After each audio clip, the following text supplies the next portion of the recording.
ہوں کہ اس بار Pakistan Peoples party کا یہ چیلنج ہے کہ ہمیں نہ صرف روایتی سیاست چھوڑنا ہے مگر جو روایتی طریقہ ہے حکومت کرنے کا اس کو بھی چھوڑ کے پاکستان کو ایک نیا سیاست اور ایک نئی خدمت کی یہ آغاز ہوگا انشاءاللہ تعالی۔ پاکستان پیپلز پارٹی کی جو سندھ حکومت ہے ہمارا باقی صوبوں کے مقابلے میں ماضی میں بھی آپ کا پرفارمنس بہتر رہا ہے اور اس بار بھی میرا یہی ایکسپیکٹیشن ہے کہ آپ کا پرفارمنس نہ صرف اپنا کارکردگی سے آپ کا اپنا ماضی کا کارکردگی سے مگر آپ کا مقابلہ ہوگا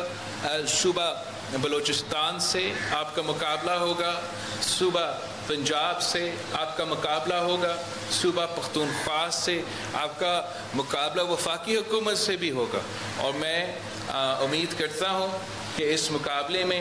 آپ کا پرفارمنس بہتر رہے گا، آپ کا کارکردگی بہتر رہے گا، اور ہر لحاظ سے میرے آپ سے یہ امید ہے کہ آپ پاکستان پیپلز پارٹی کی شہید محترمہ بینظیر بھٹو کی قائد عوام شہید ذوالفقار علی بھٹو سے اس ملک اس دھرتی ان کے عوام کے کافی امیدیں ہیں، تو ہم نے ان کے امیدوں کے مطابق پرفارم کرنا ہے۔ انشاءاللہ تعالیٰ کل آپ کا اوتھ ہو جائے گا، پھر آپ کا اسپیکر اور نیشنل اسپیکر اور ڈیپٹی اسپیکر سندھ اسمبلی کی الیکشن ہوگا، اس کے بعد آپ کا وزیر اعلیٰ کا الیکشن ہوگا۔ تو سب سے پہلے میں آپ سے شیئر کرنا چاہ رہا ہوں کہ آپ کی امیدوار ان تمام عہدے کے لیے کون ہوں گے۔ میں اینٹنی نوید صاحب سے ریکویسٹ کرتا ہوں کہ وہ ذرا اینٹنی نوید صاحب آپ کا ڈیپٹی اسپیکر کا انشاءاللہ تعالی امیدوار ہوگا، اور ہم ایک بار پھر تاریخ رقم کرنے جا رہے ہیں، اور آپ کا الیکشن انشاءاللہ تعالی پاکستان پیپلز پارٹی کے لیے اور اس پورا ملک کے لیے ایک بہت اچھا پیغام دے گا۔ تو آپ کو نوید اینٹنی صاحب کو ہم ڈیپٹی اسپیکر کے لیے، کہیں ادھر چھپا ہوا ہوگا آپ کا اویس شاہ صاحب سکھر سے آپ کا ایم پی اے ہے، نوجوان ہے، اور آپ کو معلوم ہے کہ ہم چاہتے ہیں کہ نوجوانوں کو موقع دیا جائے، اور اسپیکر سندھ اسمبلی کا عہدہ آغا سراج صاحب نے بڑا اچھا طریقے سے سنبھالا ہے، اور اس دفعہ انشاءاللہ تعالی ہمارا نوجوان اویس شاہ صاحب یہ عہدہ بھی سنبھالے گا، اور آغا سراج صاحب آپ کو گائیڈ کرے گا جیسے وہ سنبھالتا تھا انشاءاللہ تعالی۔ آپ بھی اس سندھ اسمبلی کو، جو کہ تاریخی سندھ اسمبلی ہے جہاں سے پاکستان کا قرارداد پیش کیا گیا، وہاں آپ انشاءاللہ تعالی یہ عہدہ سنبھالیں گے۔ اور باقی رہی بات ہمارا وزیر اعلیٰ سندھ کے لیے، اور ہم مراد علی شاہ صاحب سے ریکویسٹ کریں گے کہ وہ ایک بار پھر یہ عہدہ سنبھالیں،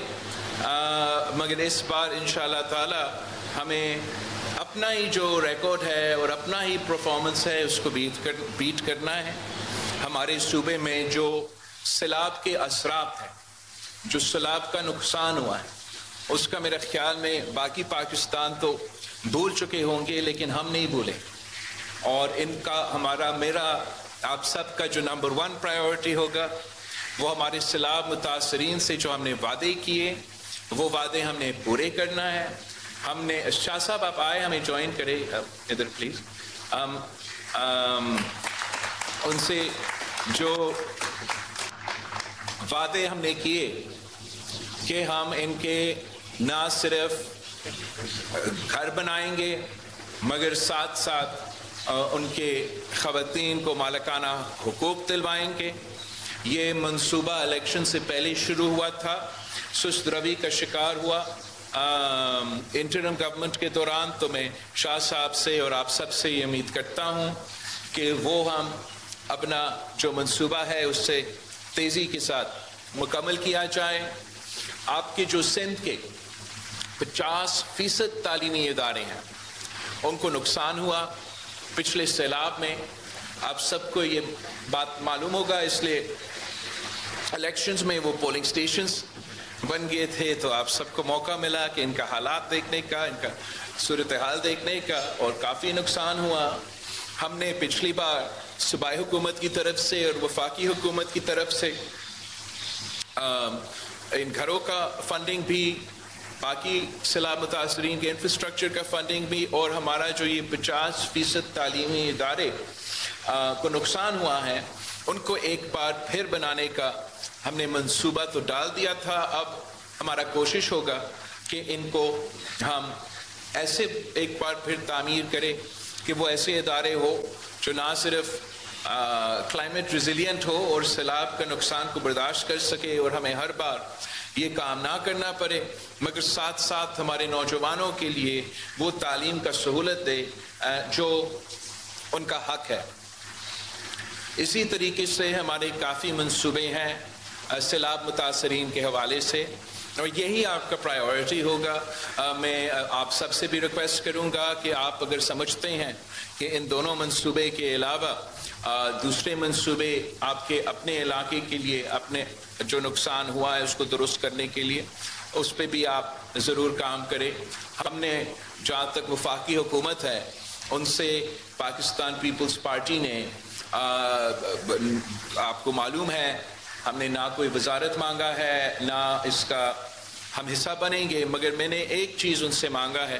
بلوچستان اور سندھ کے حوالے سے، اور وہ ہمارا سیلاب متاثرین کے جو نقصان ہوا ہے، جو ہمیں اب آگے جا کے جس پہ ہم نے کام کرنا ہے، یہی ہم نے ان سے مانگا ہے کہ جو ہمارے سندھ اور بلوچستان کے سیلاب متاثرین ہیں ان کو ہم نے ان کا حق دلوانا ہے۔ باقی صحت کے شعبے میں آپ نے کافی کامیابیاں حاصل کی ہے، اس کو ہمیں آگے لے کے جانا ہے۔ تعلیم کا میں نے آدھا تو بتا دیا، باقی جو ہمارا کریکولم ہے اس کریکولم کو ہمیں ریفارم کرنا پڑے گا تاکہ ہمارے نوجوانوں کو وہ تعلیم دیا جائے جو کہ ان کو ماڈرن دنیا کے لیے تیار کر سکے۔ آپ کو انشور کرنا پڑے گا، میرے لیے آپ کو اونرشپ لینا چاہیے۔ ہم صوبہ میں بیٹھ کے یا وفاق میں بیٹھ کے فنڈنگ کا تو بندوبست کر سکتے ہیں، اسکیم کا تو بندوبست کر سکتے ہیں، ٹیچرز کا ٹریننگ کے پروگرامز جو ہم نے اب شروع کیے ہیں، تو اس سے جو ٹیچر کا کوالٹی ہے اور مسلسل اس کوالٹی کو چیک کرنا، اس میں بہتری لے کر آنا، وہ سارے منصوبے ہم نے دیے ہیں۔ انشاءاللہ ہم آپ کا کریکولم بھی جو ہے اس کو ریفارم کریں گے، مگر آپ میرے